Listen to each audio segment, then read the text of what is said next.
Imagine you just got your first $1,000, not inherited, not won, earned, sitting in your account right now, waiting for you to decide what happens to it. Most people know exactly what they would do with it: pay off a bit of debt, buy something they've been wanting, maybe save it just in case. All reasonable, all completely understandable. But the real answer, the one that actually separates people who stay broke from people who quietly become wealthy, is far stranger than any of that. Here's what almost nobody tells you about that first $1,000. It is not about the money. It is about what the money teaches you to become. Let's go back further than you'd expect. To understand what wealthy people actually do, you need to understand what money is, and money is newer than you think. For most of human history, there was no such thing as $1,000. There wasn't even money in the way you understand it. Anthropologist David Graeber, who spent years researching the origins of debt and exchange, found something that surprised almost everyone in his field. Ancient communities did not primarily trade through direct barter, swapping a chicken for a sack of grain on the spot. Instead, they ran on extended credit and social trust. You gave your neighbor grain today because you knew eventually they would give you something back. Money, in its earliest forms, wasn't a thing. It was a record of obligation between people. That single fact matters more than it seems, because it means money was never really about objects. It was always about relationships, trust, and time. And the first wealthy people in history weren't the ones who hoarded the most coins. They were the ones who understood earliest how to make time and trust work for them instead of against them. Fast forward to today, and that same principle still decides what happens to your first $1,000. Here is the uncomfortable truth. Most people treat money as a finish line. Earn it, spend it, feel a small hit of relief or pleasure, and start again from zero. Wealthy people, and more specifically, people on the path to building real wealth, treat money completely differently. They treat it as a starting line, not the end of effort, the beginning of a system. Economist and psychologist Daniel Kahneman, who won a Nobel Prize for his work on how humans actually make financial decisions, found something fascinating about this. Humans are not wired to think in long-time horizons. Our brains are built for the immediate. A reward today feels far more real than a reward in 5 years, even if the future reward is objectively larger. Kahneman called part of this phenomenon present bias, and it explains almost everything about why most people spend their first $1,000 the same way they spend their last $1,000. So what do the people who build wealth actually do differently? It isn't more discipline in the way you'd imagine. It isn't some superhuman willpower. It is a single, almost boring shift, repeated consistently.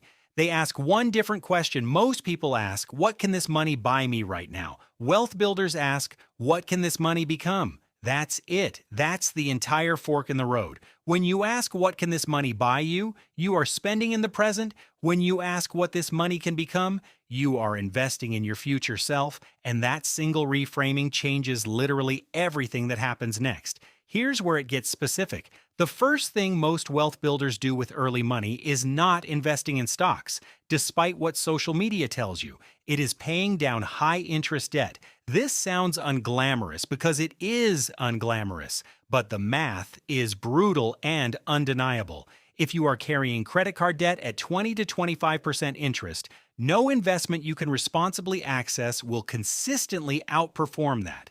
Paying off that debt is, mathematically, a guaranteed return equal to the interest rate you're escaping. Wealthy people are obsessed with guaranteed returns because guaranteed returns are rare and extremely valuable. The second thing they do is build what financial researchers call a friction buffer. Not a big emergency fund immediately, just enough, often somewhere around $500 to $1,000, to handle a flat tire, a vet bill, a broken phone screen without reaching for a credit card. Behavioral economist Richard Thaler, another Nobel laureate, has shown through decades of research that small, unexpected expenses are one of the most common reasons people fall into long-term debt cycles. Not big disasters, small frictions, compounding because there was no buffer to absorb them. Notice what's happening here. Neither of these moves feels exciting. Neither of them is the dramatic story of someone turning $1,000 into a fortune overnight. And that's precisely the point. The third thing wealth builders do once debt is handled and a buffer exists is the one that finally starts to look like what you'd expect. They begin directing money toward assets, things that can generate more money without requiring more of their time. Index funds, retirement accounts with employer matching, which is quite literally free money attached to a string. Sometimes a small stake in their own skill set, a course, a certification, a tool that increases their earning capacity. But here is the part that gets skipped in almost every get-rich narrative online.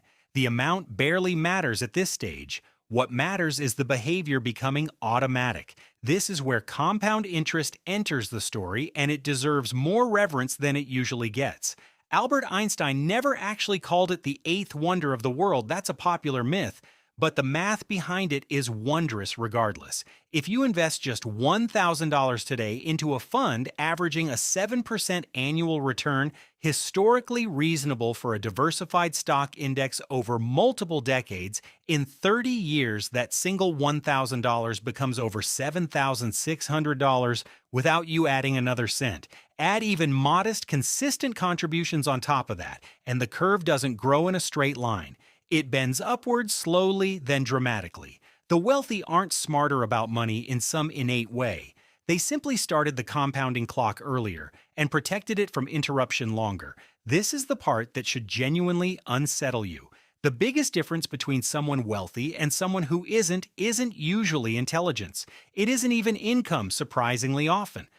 Financial researcher Thomas Stanley spent decades studying actual millionaires for his research on wealth patterns and found something counterintuitive. A huge portion of high net worth individuals were not high earners in flashy careers. They were ordinary income earners who behaved with extraordinary consistency, decade after decade. Consistency, not income, was the dividing line. So back to your first $1,000. What rich people actually do with it isn't a secret formula. It is paying off the debt that's bleeding them quietly. It is building a small buffer so one bad week doesn't become one bad year. It is moving leftover money into something that grows without their daily attention, and then critically doing it again next month, and the month after that, for years, long after it stops feeling exciting. The wealth isn't built in the dramatic decision. It's built in the boring repetition that almost nobody is willing to sustain.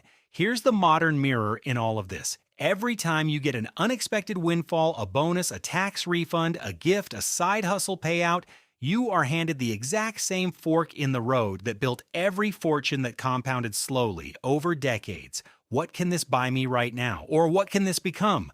Most people will never ask the second question, not because they're incapable, but because nobody ever told them it mattered. The first $1,000 was never really about the money. It was the moment you decided which question you were going to keep asking every single time for the rest of your life.